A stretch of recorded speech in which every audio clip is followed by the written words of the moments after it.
Esse momento de estresse ou de ansiedade geralmente acontece quando, como o doutor falou, você idealiza algo que provavelmente não vai acontecer, porque você não está ali. Aí vem uma distorção cognitiva, que é a catastrofização. Ninguém pensa, isso eu posso cair. Não, eu vou quebrar a perna se eu cair. Né? A gente tem um costume, e principalmente quem tem transtorno de ansiedade generalizada, tem o hábito de catastrofizar qualquer coisa. O avião vai cair. Mas o avião poderia simplesmente, antes de decolar, acender uma luzinha lá, tem algum problema no circuito, vamos descer e vamos trocar de aeronave. Mas não, na nossa cabeça o avião vai cair, eu vou morrer e meus filhos vão ficar sem pai. Exatamente. E isso, fisicamente, tem todo um desequilíbrio, né? Essa quantidade de estresse também aumenta. Aí o senhor pode explicar até com mais detalhes essa liberação de cortisol, de adrenalina, que é jogada no corpo para dar esse equilíbrio. O quanto isso é prejudicial para a gente e como é que isso acontece? Bom, vamos imaginar aqui uma cena. Uhum. Você está no meio da Mata Atlântica ou na Amazônia e você dá de cara com uma onça pintada. Sim. Então, quando já caí. Quando você encontra a onça pintada, você vê o perigo iminente. Exato. Surge aquele medo. E esse medo, essa ansiedade, faz com que você libere substâncias como noradrenalina, adrenalina, que vão dilatar a sua pupila para você aumentar o seu campo visual. Isso é natural. Isso é natural. É uma resposta natural. Essas mesmas substâncias fazem com que o seu coração acelere. Então, você vai ter palpitação, taquicardia.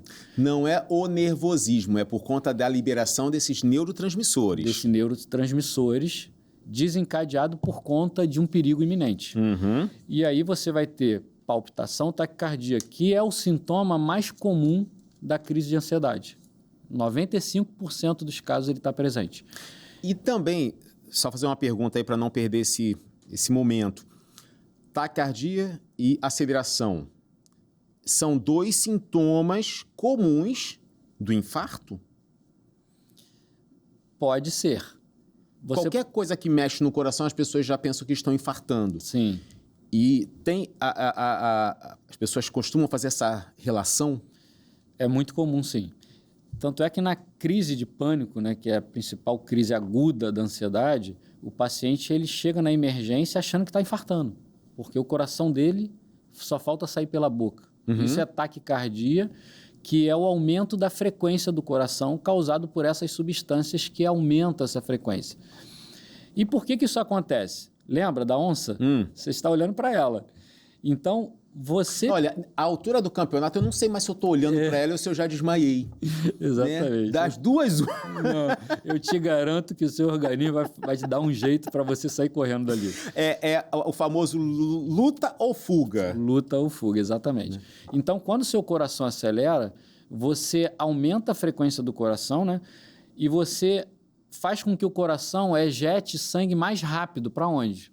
Para a sua cabeça e para os seus órgãos internos. Certo. Por que para a cabeça? Porque você precisa de raciocínio rápido para saber o que você precisa fazer para sair da onça.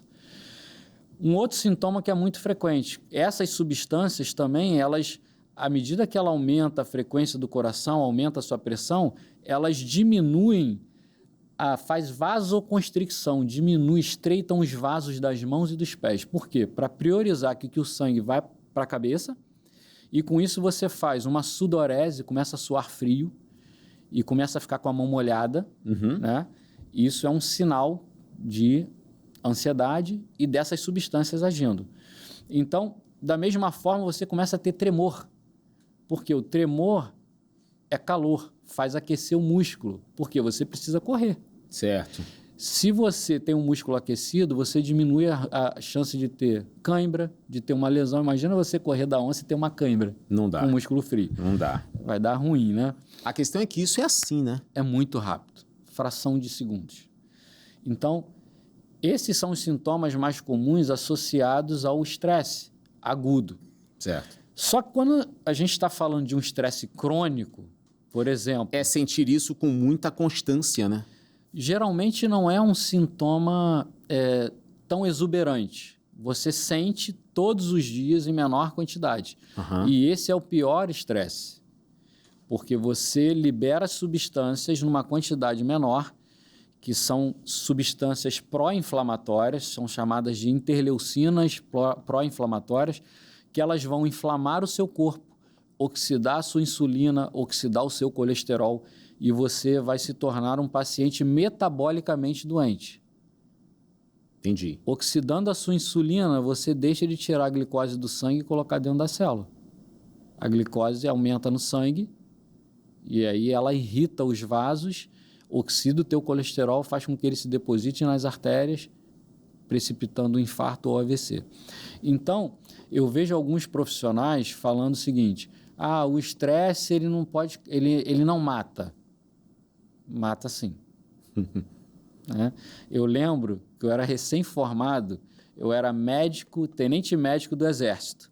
Estava num plantão no Grajaú, um bairro aqui próximo, e entra um jovem de 28 anos na emergência com uma dor no antebraço. Certo. E ele passou pela triagem com a enfermeira, e a enfermeira já me falou: doutor, ansioso, ele deve querer o dia, o atestado. E eu fui examinar o paciente. Ao conversar com ele, ele me falou o seguinte: doutor, é uma dor que parece que eu vou morrer. E aquilo ali ligou uma luzinha, eu puxei o carrinho do eletro, nós rodamos o eletrocardiograma e aquele jovem de 28 anos estava infartando, com uma dor no antebraço.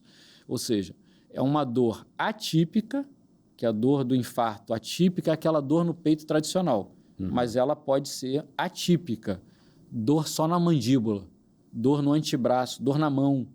Então, são dores... Mas como é que vai conseguir identificar isso? Se pode aparecer em qualquer parte do corpo. Exatamente. Quando você tem uma dor torácica, que nós chamamos, né? Do umbigo para cima. Certo. Pegando até o pescoço.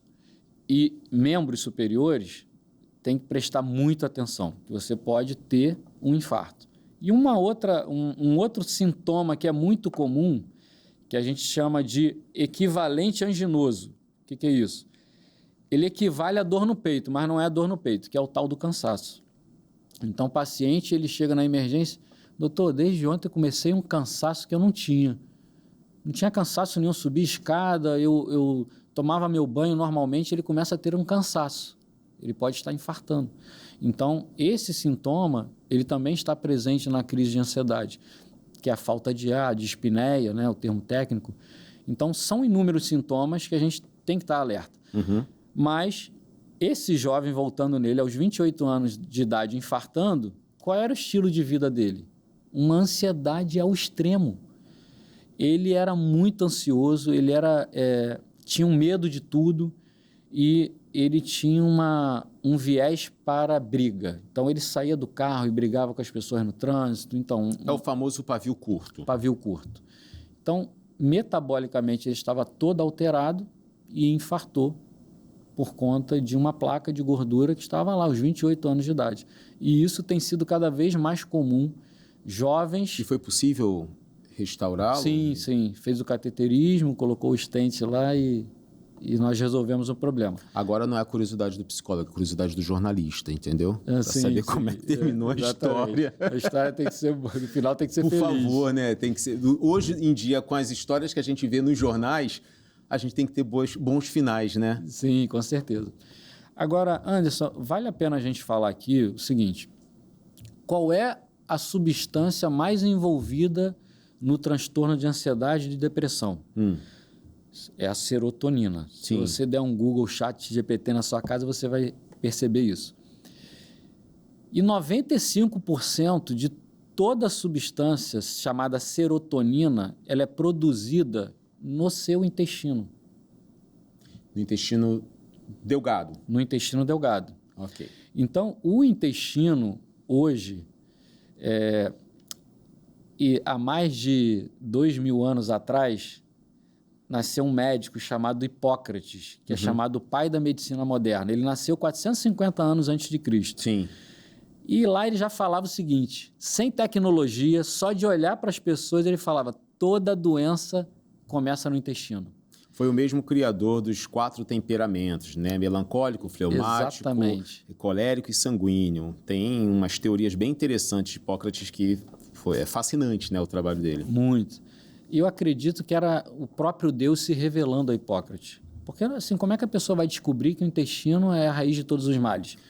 E hoje nós temos inúmeros exames de última geração, uma medicina de ponta, que comprova tudo isso que Hipócrates falava 450 anos antes de Cristo. Se ele pudesse voltar e falar assim, eu avisei. Exatamente.